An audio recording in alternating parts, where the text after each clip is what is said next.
Hello and welcome everybody. Akonziel here. And as of yesterday, I know this is a day late. I wanted Surtur stuff for day one, but yesterday with Surtur dropped officially the Dream Summon. So yes, we have a paid Dream Summon right now, and you are able to purchase it right now.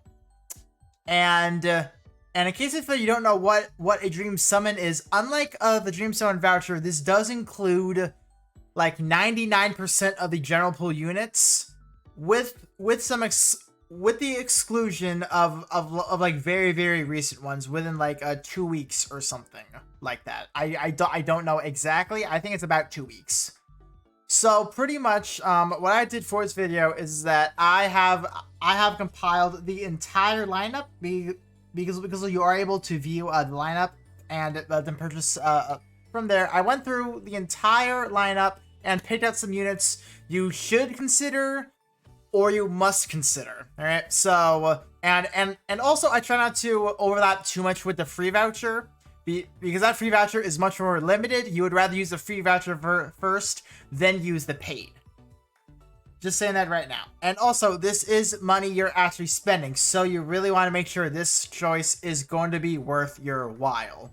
So, without further ado, let us start this. So first things first, what are a few things you should always consider, right? Always consider your husbandus, your waifus, and your favorites, alright? Because in the end, you play this game for fun. You don't play this for the ultra meta picks unless if, well, that is a reason you do play. In the end, you have fun with the game however you want to have fun with it, alright? So, I'll just leave it on that. You have fun, you pick whoever. But if you are ultra meta specific and want to progress much easier, these are some considerations you can have, alright? So here are some must-consider options for me, and I will very quickly explain each and every one of these. So Kimono Ellie-san over here, she is going to be an incredible fire support unit. Her buff is unique, so it does work under Nihility. She inflicts Scorch Rend and also does a Scorch Rend resistance down, which is absolutely incredible. She makes everyone survive longer, and also built into her chain collab, she does have a Nihility-proof crit rate. She is going to be an incredible unit to consider for your fire teams. She is already used in Dominion. She can easily be used in Volk, and also there is a healerless comp featuring her for the Gauntlet at stage 70. She's very good. Another unit on here is Isaac. All right, Isaac is a fantastic support unit as well. He has buff zones that do fall under a unique buff, so they do work under Nihility. And when he came out, like, Light started clearing Lilith really quickly, much faster than beforehand. So I would say Isaac is definitely going to be a must option. Like, I'm even considering him right now. I do not own him. I regret not getting him. I'm considering picking him up from all this. Moving on, we have Albiris here. So the reason why I have Albiris over Yaten, because I do know that Yaten is in this pool, is because Albiris provides a little bit more flexibility than just damage. All right, he has the ability to increase your dragon gauge. His chain collab is just outright Dragon Haste. He has built-in Shapeshift prep. He has an AoE built into his second skill that's like near map wide, really good. He's just in general a really strong unit, very flexible, very versatile, but still really strong. So I would definitely consider picking him up, because I also know that if you are into auto comps, there is a auto Sora comp that does have him. Or maybe a few do.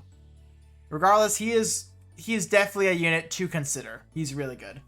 And now this choice, I'm going to talk about two: Grace and Summer Verica. All right, Summer Verica. I know Summer Verica was on the free. I know Summer Verica and Grace were both on the free, but they are both so good. I had to put them back on. They are both that good. I had to put them back on. All right, Grace can be used in in pretty much any content on any team outside of the Curse of Nihility debuff. Summer Baroka is literally the Curse of Nihility Grace. She can be used on almost anything under Curse of Nihility, because right now she's using Surtur, she is obviously using Asura, and also she's even using Iblis right now. She is seriously a really dumb unit. So yeah, like I know I keep on saying that Summer Baroka is good. She's like the most recommended Omnisite user. I say this for a reason. She is incredibly good. Like, she is 100% getting picked up from me, whether paid or free. I'm picking her up. Grace, I would still consider, even if you do have her, but I wouldn't put her as high though.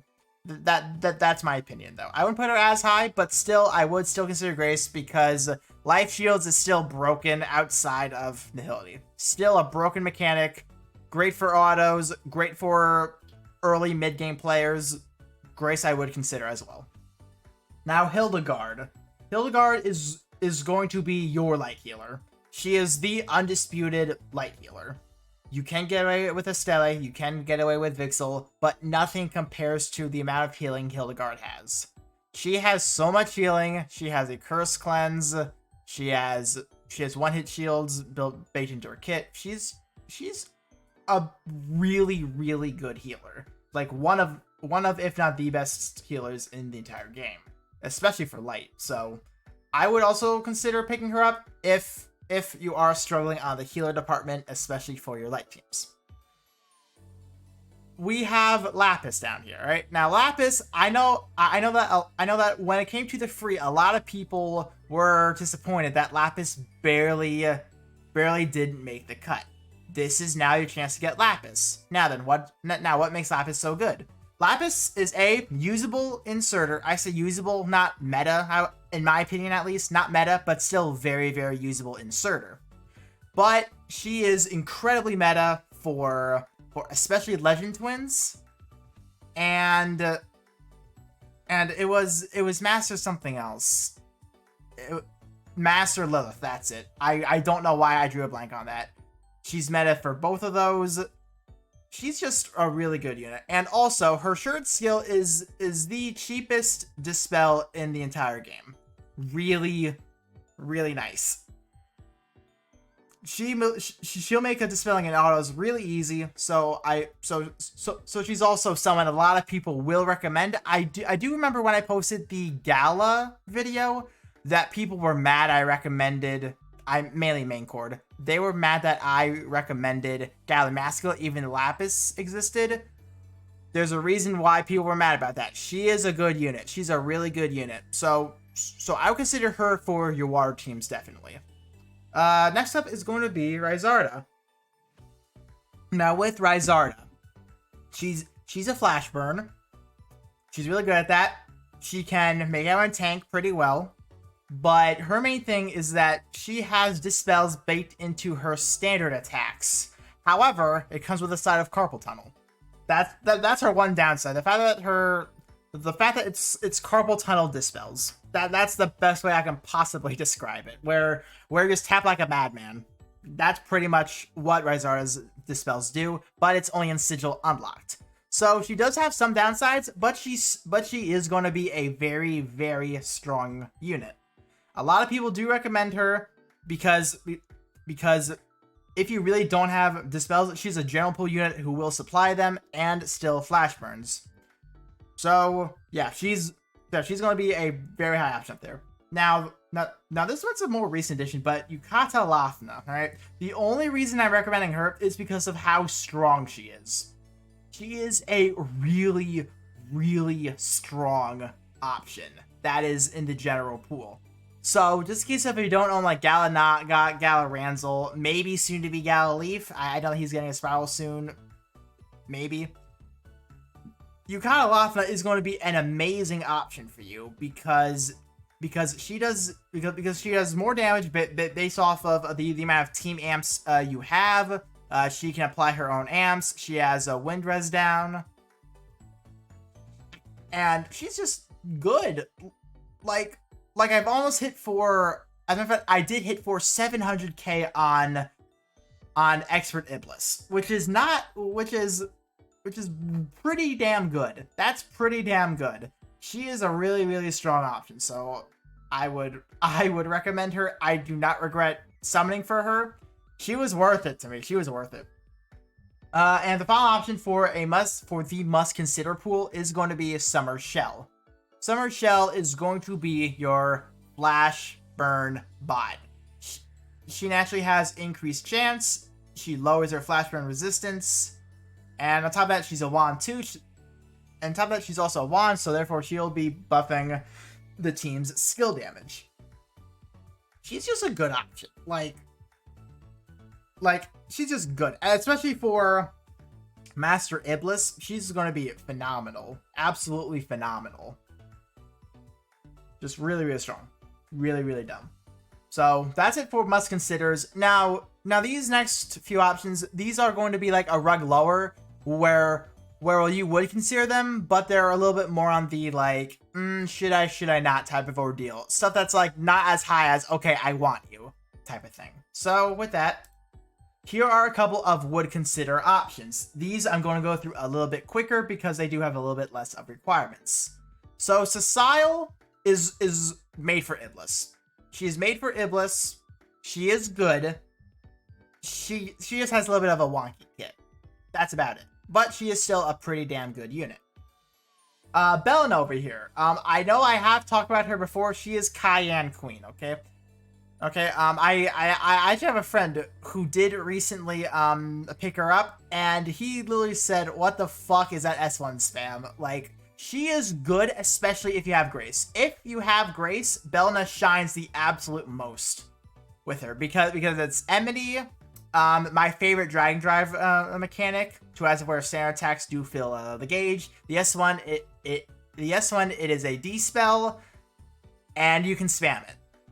She is an absolute phenomenal unit, especially for Cayenne. If you are struggling with his legend or even just him in general, she's a phenomenal unit. Formal Jochen, the only reason he's on here is for his shared skill, because it inflicts both poison and storm lash. This is already proven to have multiple uses. Iblis is going to be an amazing use, but also recently added Surtur. To as of where you need to inflict multiple afflictions in order for him to get rid of his damage reduction.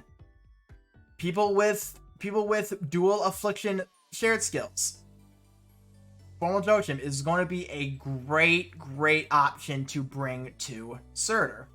So that's why he's on this list. His shared skill is really good. Julietta now. Julietta is the light tank. To as of where, if you're even considering running auto content, you want Julietta.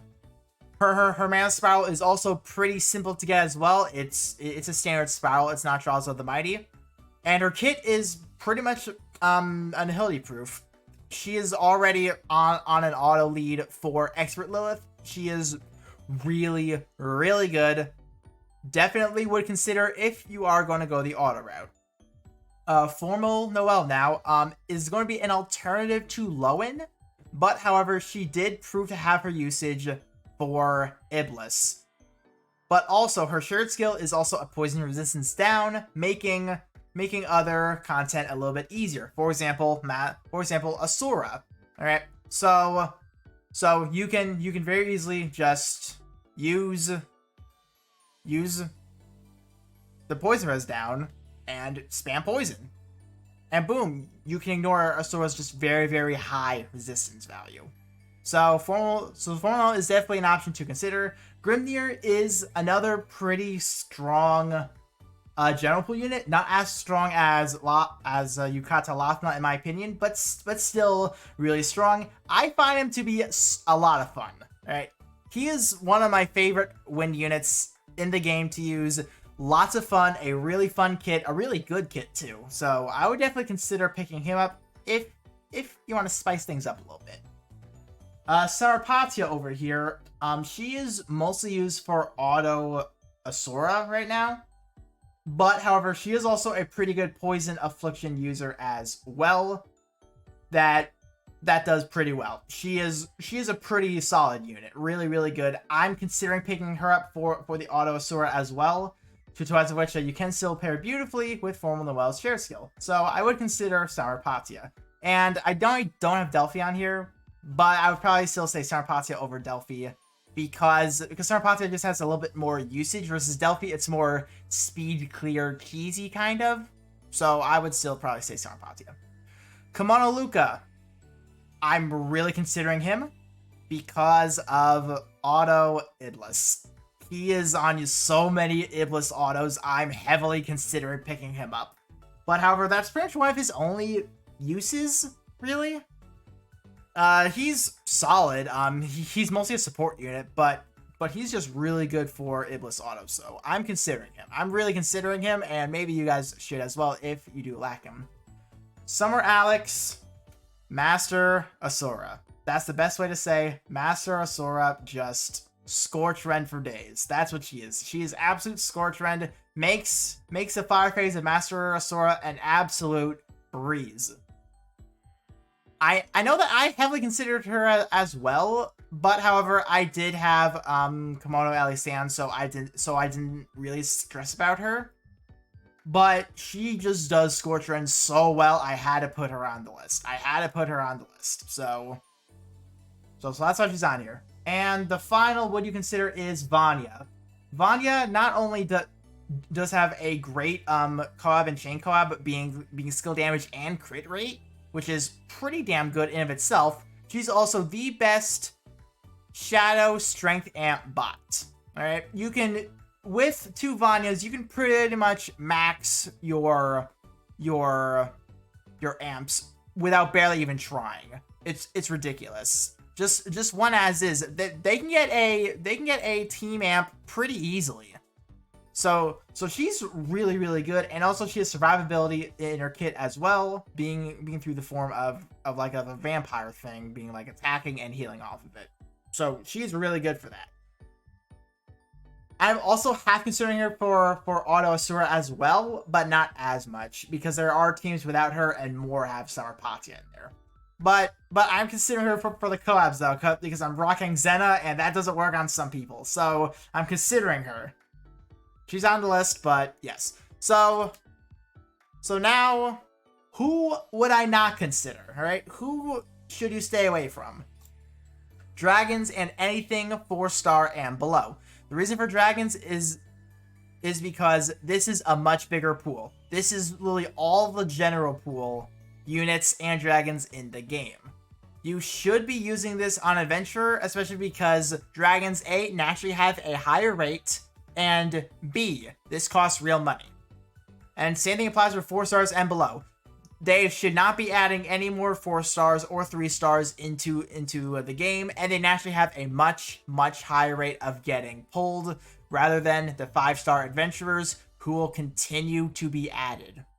So I would stay away from these options entirely. But on one final note, do always keep this in mind. You can purchase this up until November 29th or 30th, depending on your time zone. You can check the in-game notifications to see exactly when. But yes, only purchasable up until this time frame, so make sure you do purchase it if you are going through with it. This is easily one of the best deals in the entire game. This is worth it. Everyone loves this when this comes out.